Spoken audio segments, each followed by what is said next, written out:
While the conflict may be thousands of kilometers away from the border city, it's still hitting close to home for Lloydminster City Council. But not only because of the large number of Ukrainian Canadians living in our region, but because Lloydminster has a sister city in Ukraine. Jace Mackey has more in the city's reaction.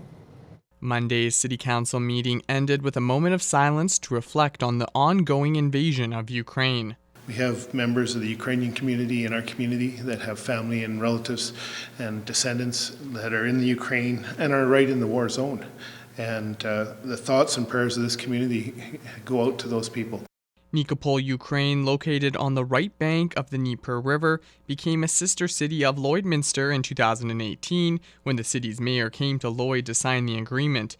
Mayor Gerald Albers says communicating with those in Ukraine has been a challenge. In a war zone, as you can imagine, one of the first things that military tend to strike is communication systems. Over the weekend, Mayor Albers made contact with Nikopol. I had the opportunity to reach out to Nikopol by letter, and they did reply, and they appreciated the thoughts and prayers that were extended by the letter.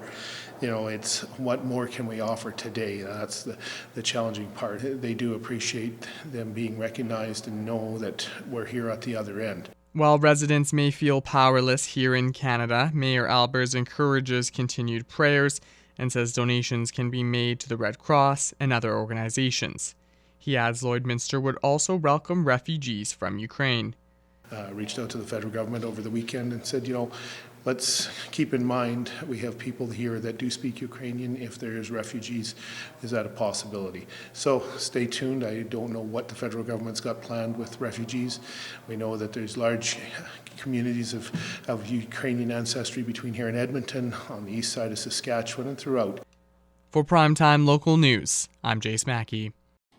The city of Lloydminster announced plans for the new arena facility in the border city back in January, and the location will hopefully be a big boost to surrounding businesses.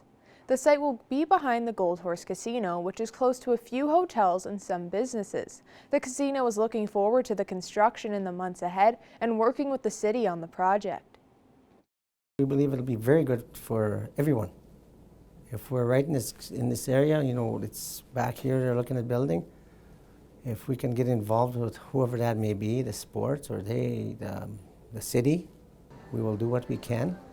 Although the anticipated opening for Lloydminster Place is in 2025, Anderson thinks it will be a big benefit to local businesses and the area, and he hopes this will help collaborations within the community flourish. Creating those partnerships, I think it's, we all know, like we all understand that it's huge to have partnerships. We're still new here. So we want to create those partnerships with businesses and whoever that may be, and what can we do to work together? And that has not changed. We're still going to focus a lot on that. Construction is slated to begin on Lloydminster Place in early 2023. Now for a first look at tonight's weather forecast, we go to Shelby Clark.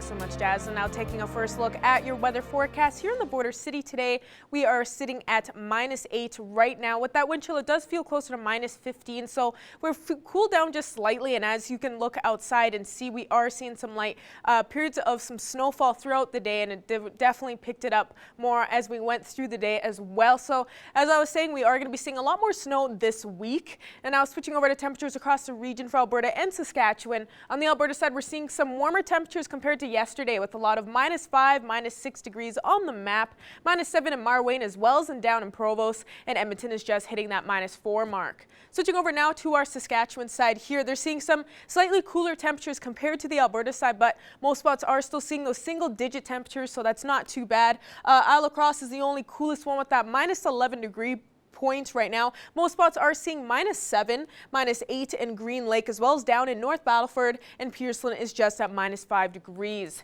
And for North Battleford overnight, they will be going down to a low of -20, so they will be cooling down quite a bit compared to what they are seeing right now at the moment. They do have some flurries that have started off as well right now in their area, and that will continue overnight for them as well. And tomorrow they will be seeing that snowfall actually stop, while they will be seeing -15 throughout the day, and then they will be seeing a little bit more sun peeking behind those clouds as well. And for Cold Lake, they'll be going down to a low of -22, and they have seen those flurries start up once again compared to all of us as well. They will be seeing the flurries continue on throughout the night, and then tomorrow they will be seeing -11, but they will be seeing a mix of some sun and cloud.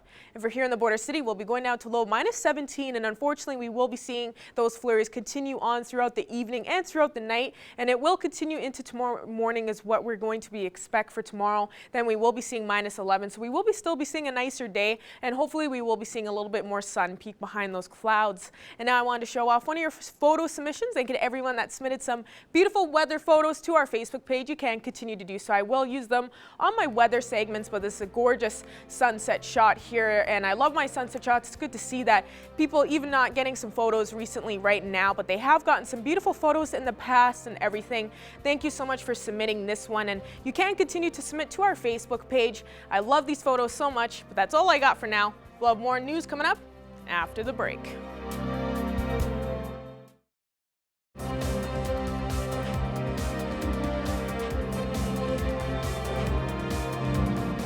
Welcome back. The Do More Agriculture Foundation hosted a mental health workshop today for members in the ag community. Our Nicole Gruber has more. Today, the Do More Agriculture Foundation hosted a mental health workshop for members in the community who are involved in agriculture and farming. And this workshop is for those people who may be struggling with mental health or just want to learn more practices and exercise that they can do to help with their mental health. And I'm joined here today with Mona Cooley, the CEO and founder of Cool Family Solutions, who will be a representative for this foundation today. Thank you so much, Mona, for joining us here. Well, thank you for your patience and time and everything. Now, these workshops are for people in the agriculture community, but is there room for people who may not be in that community but still want to come and learn more about mental health? Yes, it is. Yes, it is. It's prone to the agriculture community, and they created this funding, to have across Canada, so that more people had access to the mental health and literacy, and at no cost as well. So yes, they've made it open, because I've asked that question myself, Nicole, to see, and they said, oh, anybody in the community, and even individuals or practitioners or everything are coming. This gives them an insight for sure. And what sort of things happen at this workshop? Is there certain exercises that you guys complete, or just a presentation that people watch? Well, the rundown is we got 4 modules is what we've got, 4 modules. And one is understanding mental health. And also, what do you know about mental health, and what are the signs and what are the symptoms? These are things that people are wanting to know. And one that came up today was burnout, and knowing that was a big topic in itself, and all the symptoms and signs of that, and having to know what to do. But then the other thing, suicide, is another piece that we talk about as well. And that is a good conversation in order, because people want to know what can they say and how to approach it, and what do they do, and things like that. And Do More have a place, it's AGES, they use AGES. So you assess the situation, get an understanding, give the person reassurance of how they can be, you're there for them and support them, and you're going to get some help, and helping them through that process, but somebody just to connect with, and how to do that and get some professional help as well. Now, these workshops are happening all around the country. Is there a place that people can go to find out more about them and see if there's any more like this in our area soon? And the best is Do More Ag. They're the ones that are, doing that setup. So www.domore.ag is one, and they have that, that set up, and you can connect with them, because again, they're doing all across Canada, and it's people like Lloydminster, like I've been to Camrose and Stetler and Lloydminster, but they're all over. So get a hold of Do More Ag at their website and connect with them. And two, it may be that some want to have it set up in their own community, and arrange for that. So that's the opportunity, is to talk to them for sure. Now, mental health is such an important thing. How important do you find that these particular workshops are to help people cope with certain struggles that they may be facing? I can't stress it enough. The Talk, Ask, Listen, that program that they're talking, is what is happening in the sessions is everybody is talking and sharing experiences and challenges and looking for ideas of how to approach things differently, like communication. And also, that you're not alone with all of this. You're not alone, because COVID has hit everyone all the way along. And people are waiting to get out. And I think today, March 1st, we're getting to be out there a little more freedom.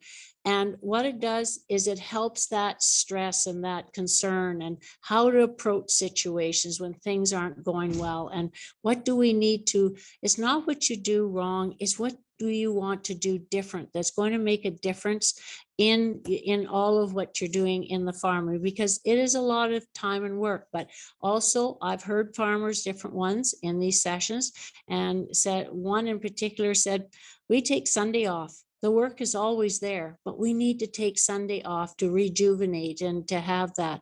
And also being able to talk is getting relief. You're getting relief of all that stress bottled up inside. And the thing is, we're all struck with this mental health all the way along. And it's making a difference. People be able to express and learn some new tips and things for them to even try to help themselves. So I totally encourage it.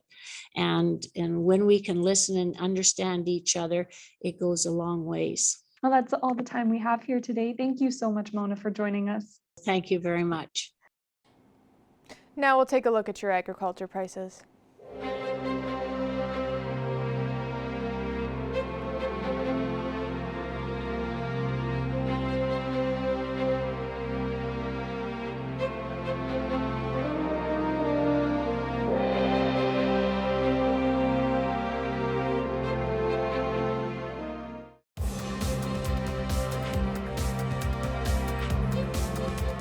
The next time the Lakeland Rustlers basketball teams play will be playoffs. Last weekend, the men's and women's team finished the regular season by honoring the graduating players. Evan Kenny has more on a player who's been with the program for nearly a decade. Over the last 8 years, the outlook of athletics has changed, whether that be due to the pandemic, the way athletes train, or the different systems used in sports. One thing that has stayed consistent for the Lakeland College women's basketball team is point guard Torrey Dugan. On Saturday, Dugan played her final regular season game at Lakeland College. Over her 5-season collegiate career, the Rustlers went 98-14. I've been really blessed to have someone like that I can rely on at all times. As much as I joke about her being a pain in the butt because she's so competitive, and I am competitive as well, just knowing that she's an extension of me on the floor has been just a blessing the last few years. Yeah, no, it was such a special night. Obviously a bonus to be undefeated, but yeah, I just felt a tremendous amount of love, and I couldn't be more grateful to be a part of the program. As a Rustler, Dugan has 2 undefeated seasons, an ACAC bronze medal, and a league championship. She's hoping to add to those accolades this season. Obviously we're trying for that this year, and we want to go further to nationals, but yeah, nothing beats the gold medal moment, and doing it with so many of my close friends as well, that one stands out by far. After finishing first in the ACAC North, the Rustlers will host women's basketball playoffs. This is something both Dugan and King are excited for. We have the big advantage of playing at home in front of our crowd, which we play very well here. So really lucky to have that opportunity. And obviously in playoffs, anything can happen in a one-game situation, but hopefully we're well enough prepared for all of our opponents. It's harder to be the hunted and easier to be hunting and whatnot, so yeah, we're obviously the ones that are the hunted. So look, I'm just excited that we get to continue playing in our gym in front of our home fans and hopefully bring home the gold medal. Game 1 of the Rustlers' quest for gold will be Sunday at 6 p.m. Evan Kenny, Primetime Local Sports. A local hockey team is putting a finishing touch on their regular season, and behind their success lies a dynamic you might not expect. Tate Laycraft has the story. The U18 AA Lloydminster Blazers are at the tail end of a dedicated campaign. With 2 games remaining in their season, the team sits first in the NAHL's tightest division. According to forward Parker Selty, more work lies ahead. Yeah, we got to bear down and play hard. These are must-wins at the end of the season, get a better schedule for playoffs. Pushing the team forward is a dozen graduating players, including goaltender Ethan Beck. He says that past experiences and missed opportunities are helping to fuel the Blazers. My first year, we won playoffs, and then COVID screwed us out. We couldn't go to provincials. We were on our way to Peace River for provincials, and we had to come back. And then last year, COVID kind of stopped us again. So it'd definitely be nice to go far this year and make a big win for a lot of the final players this year, because we're a lot of grade 12s. Behind the team's success is a 6-man coaching staff. Something you might not expect. 5 of them are members of the local RCMP, including head coach Constable Paul Sanger. I think just being able to understand that we deal with some pretty complex situations at work. Sometimes it makes us an easier outlet for them to come and talk to us about things that are going on. So it's not the only area where the coach's professional experience has come into play. On 2 occasions this season, 2 different Blazers have suffered lacerations on their arms. One of my wrists was the one that got cut, and so kind of came back to the bench and they got it all tied up, and then lots of pressure on it. So having their first aid and know what they do helps a lot. It was pretty terrifying seeing that happen. Come off the ice, come on the bench, and already tie her up pretty quick and handle it best they could. I mean, could have been a lot worse if they were on the bench. But for Paul and his coaching staff, it was just another day at the office. we do so much training at work with providing emergency first aid and wound packing and things like that. And he had a pretty deep cut, and I think between me and Alex, we didn't really think twice.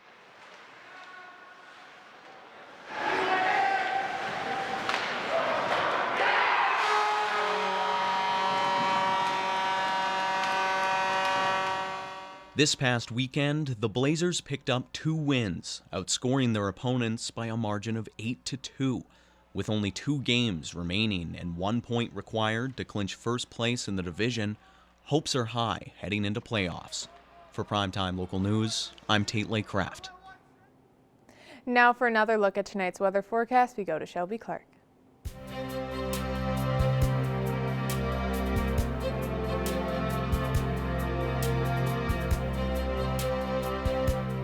Thanks so much, Jazz. And now taking another look at your weather forecast, we are going to be starting off with the central region of our provinces to kind of see what the temperatures are looking at in this area. On the Alberta side, most spots are seeing around -3 degrees right now, so we are still seeing some warmer temperatures. -4 in Edmonton, while Red Deer is at -6, Athabasca is at -5, and Jasper's beating out everybody, just seeing that 8-degree mark. Now switching over to our Saskatchewan side, they're still seeing those single-digit temperatures, so they are still seeing some slightly warmer temps, but not as warm as the Alberta side. Cold Lake is at -6, while as -7 in Meadow Lake and Prince Albert, -8 in North Battleford and Saskatoon, matching with us here in the border city, and Melfort is at -9. Now going over to our northern region to check them out, they are seeing some slightly cooler temperatures for sure, seeing those double-digit marks, but they are still seeing some slightly warmer temperatures that we have been seeing compared to last week. -12 in La Ronge and Flin Flon, -13 in Buffalo Narrows and La Loche there, -18 in South End, while Uranium City is at -19, and Wollaston Lake and Stony Rapids both slightly cooler at -23, -24 degrees. Now switching over to this end here, Peace River and Grand Prairie both at that -8 mark, while Slave Lake is at -5. So down in this area, they do see some warmer temperatures usually compared to other spots here on the map. -12 in Fort McMurray, while High Level is at -13, and Fort Tipperone is just hitting that -20 mark. Now we're going to be going over to our southern region, and they aren't seeing too bad of temperatures. They are seeing some slightly warmer temperatures compared to our northern and central zone, of course. Lethbridge is just hitting that 13-degree point, so they are looking a lot warmer in Lethbridge. 3 degrees in Medicine Hat, while Calgary is at 2. Banff is at 5 degrees, and Coronation is slightly cooler, just seeing -7. Now switching over to this end here, they are seeing those single-digit points as well, so they aren't seeing too bad of temperatures. Most spots seeing around -7, -8 degrees. Estevan is at -6, and Swift Current is slightly warmer at that -4 mark. And now looking at what we will be expecting across the region for temperatures overnight tonight, we will be seeing some slightly Cooler temperatures compared to last night, with Provost and Wainwright seeing a low of -13, Myrtle will be seeing a low of -14, while Unity will just be hitting a low of -20 that they will be seeing tonight. Paradise Hill, Bonnyville, Pearson will be seeing a low of -21, 22, and 23 degrees. And Isle La Crosse and Meadow Lake will be seeing probably the coolest, with a low of -28 that Meadow Lake will be seeing, and Isle La Crosse will even be reaching -32. But every spot across the region will be seeing a high chance of some flurries that will be starting off in the evening and going throughout the night. So as I was saying, get ready to see some more snow because we will be seeing quite a lot of it this week. And now looking at our 3-day forecast for here in the Border City, we will be seeing -11 with hopefully a little bit more sun tomorrow, but we will be seeing a mix of it as well with a low of -17. Thursday, we will be seeing those flurries pick it back up with around a 40% chance once again on Thursday at -14 and a low of -22. So make sure you aren't packing away your shovels just yet. And then Friday, that snowfall will continue into Friday to start off our weekend at -11. So we will still be seeing those warmer temperatures, which hopefully will help melt down some of that snow. That is another look at your weather forecast. Our Jasmine King will have more news coming up after the break.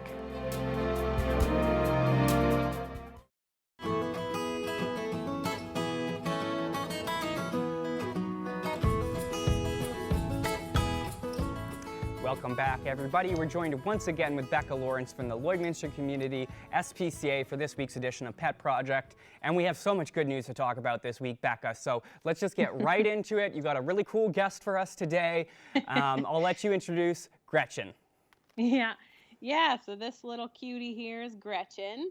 So as I was kind of saying before with you, she is a bit of a spitfire. We would recommend her to go to a home with older kids that are maybe a little bit more used to hamsters, or even, a newer home, but just again with older kids, it kind of can judge her character a little bit. But you can kind of see that her cheek here is full of carrot right now. But as hard as I try to be best friends with her every day, she still tries to bite me. So it's one of those relationships that you enjoy, but you give them their space. Yeah, that's understandable. I had hamsters growing up, and they are kind of a bit of a unique pet. They require lots of care. You got to clean their little cages there, and like you said, they can be bitey. Now, mind you, a hamster doesn't have a whole lot of jaw strength, but it can hurt, and enough force that it can break the skin sometimes. That's right. But like you were saying, hamsters are a lot of fun, really great animals for perhaps a little bit of an older child. Obviously, a hamster might be a little bit too much for your 5-year-old, but Gretchen certainly looks like a really wonderful hamster. Would probably be a lot of fun to play with as long as you don't, bug her too much. You don't want to set her off with those bites. But of course, like I said, I grew up with hamsters. They're lovely pets. So if anybody is interested, now's your opportunity because you don't see a lot of hamsters at the SPCA. So certainly stop on in. And other good news this week, Becca, you guys had your puppy event last week, and from what I hear, absolute raging success. Couldn't ask for anything better. So I'm just going to let you go ahead and let everybody know about how that all went. Yeah, so at our pup crawl, we actually only ended up taking 3 puppies. Pretty much every other puppy had an approved adoption. So we didn't bother trying to, get anybody else's hopes up for these puppies. So we ended up only taking 3. And then we found the one Magpie. We found her forever home while we were there, or his forever home, while we were there. And the other 2, they actually went home together. So we were really happy about that. But by the end of the week last week, we found every single puppy their home and their moms as well. So we were really, really happy about that. And the shelter is a lot quieter now as well, too. Oh, absolutely, I imagine. I'm sure the cats really appreciate not having to listen to the dogs bark, gives them a little peace and quiet. As we all know, cats sleep most of the day, so they certainly need an environment to reflect that. But that's absolutely wonderful, Becca. Obviously, thank you to the community, and it's just, again, I can't express in words how wonderful it is to see results like that and to see these animals get loving homes so quickly. It's wonderful, Becca. I can't say any more about it. But if you happen to miss last week's event, it's okay because you guys have another event coming up. It's another adoption event. So again, I'll let you kind of just take the floor and you can let people know what to look forward to. Yeah, so it's our Petsmart adoption week again this week. And so this weekend, Friday and Saturday, we'll be hanging out at Petsmart with some of our adoptables. So I think, again, it'll probably only be our kitties because we have no puppies left, which is great. But I'll probably try and bring this funny little character with me as well, too. I don't know if you can really see her cheek is quite full. But yeah, I'll probably try and bring her so I can try and find her forever home. And if she doesn't go home by then. And yeah, like I said, some kitties, and we'll stock up their kennels and our kennels, and hopefully find some cats their forever homes. Yeah, fingers crossed. That does sound lovely. And you know what? I'm going to make it a challenge. I want somebody out there to go out and adopt Gretchen. You know, I think this is going to be this is going to be her event. So let's hope that turns out. And obviously, if you're in the market for a cat, certainly stop by the adoption event. But unfortunately, that is all the time we have this week, Becca, but I want to thank you. I want to thank Gretchen for taking time to come and eat carrots with us and to, you know, show herself off to the public there. So thank you once again, and we will speak with you guys again next week. Yes, for sure. We'll see you next week. Pet Project is sponsored by the Pet Pad. For total pet care, think Pet Pad. Furniture set and design supplied by Furniture Gallery and Furniture House, downtown Lloydminster.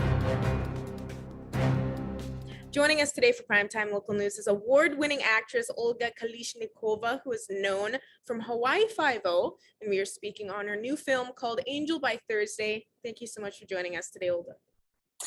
Hi, the pleasure is all mine. Thank you for having me. We're glad to be able to have you on here. I know you're over there living it up in Hawaii right now. So let's start off with asking what this new film is based on and what it's all about. Sure. Well, Angel by Thursday is a family drama. It's a very heartfelt and touching drama. It's about people finding healing and forgiveness while going through certain life events, so to say. I don't want to give out the plot, but it's definitely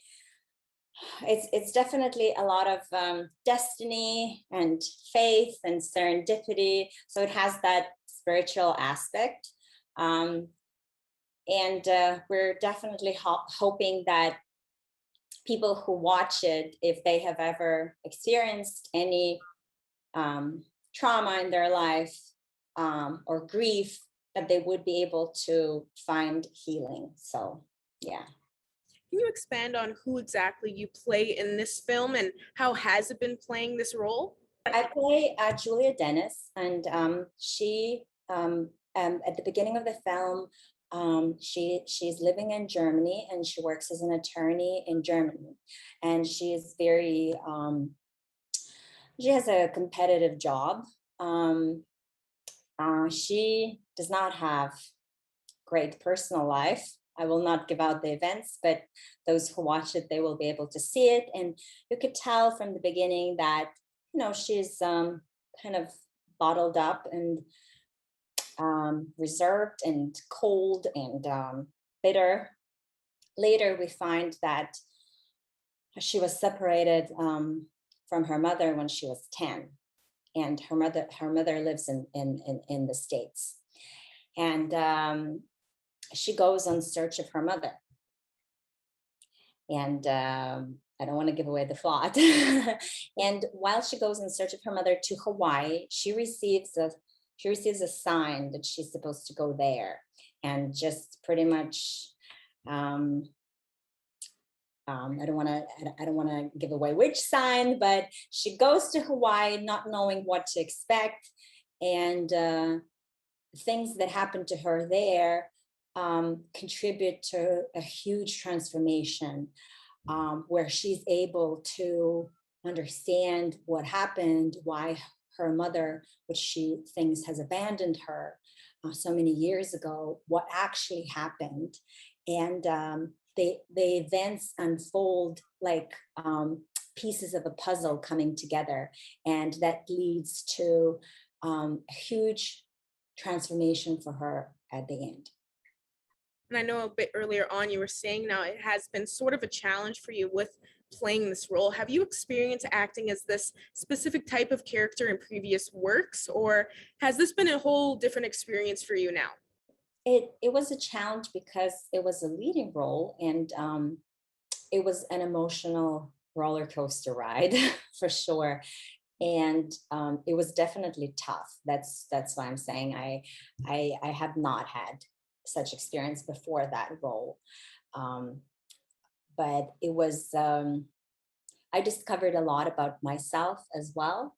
Having come from a competitive environment myself, having always been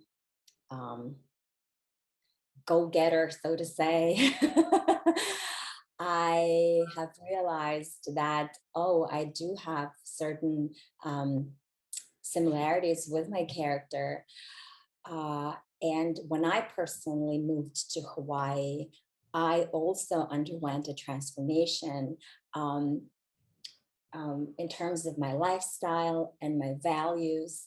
And it was very similar to Julia, my character in the film. So there were so many things that I could relate, and I could sort of like draw a parallel, which was very interesting because the film has a spiritual aspect to it. So it was almost like, wow, is this meant to be kind of thing? If you hear me. So yeah. Well, it definitely sounds like this movie is going to be very heartfelt and a very emotional film, especially even looking at the trailer. It looks like it does touch a lot on those traumatic events. So hopefully people watching know now they have a warning and they're able to brace themselves for being able to watch it. Now, where all can people view Angel by Thursday? So the film, and well, first of all, if you let me to address that fact that you mentioned, that for some people it may be difficult to watch because there's definitely sad moments in it. There's definitely some, traumatic moments for the audience. And I have had some friends who actually have had different traumatic moments in their life, and they said, I'm just bracing myself to watch this movie, like I don't have the courage. It's just kind of, it looks that it's really gonna make me feel, and I don't want to feel. And I said, yes, that's the goal. The goal is to make you feel. And only when you are able to open your heart and feel, this is when you may be able to overcome that trauma and find, the healing in this movie. And right now it's on Amazon, Angel by Thursday. You can look it up on Amazon. It's on YouTube, Google Play, and Tubi. Perfect. Well, for everybody watching that is interested in watching Angel by Thursday, now you know where you will be able to watch it. And once again, thank you so much for joining us today, Olga. Thanks for having me. Thank you. We're taking a quick look at your 7-day forecast here. We will be seeing a little bit more sun, hopefully tomorrow at -11. Thursday and Friday, get ready to see some more snowfall. I know we were all hoping spring was coming, but it's not quite here yet. Then starting the weekend with Saturday, we'll see a mix of some sun and cloud at -10, seeing that single-digit temperature starting on Sunday to end off that weekend. Then we will see that continue on next week with Monday and Tuesday with -4 starting off the week, and Tuesday seeing -8. Thank you, Shelby, and thank you for joining us on Primetime Local News this evening. Have a great night.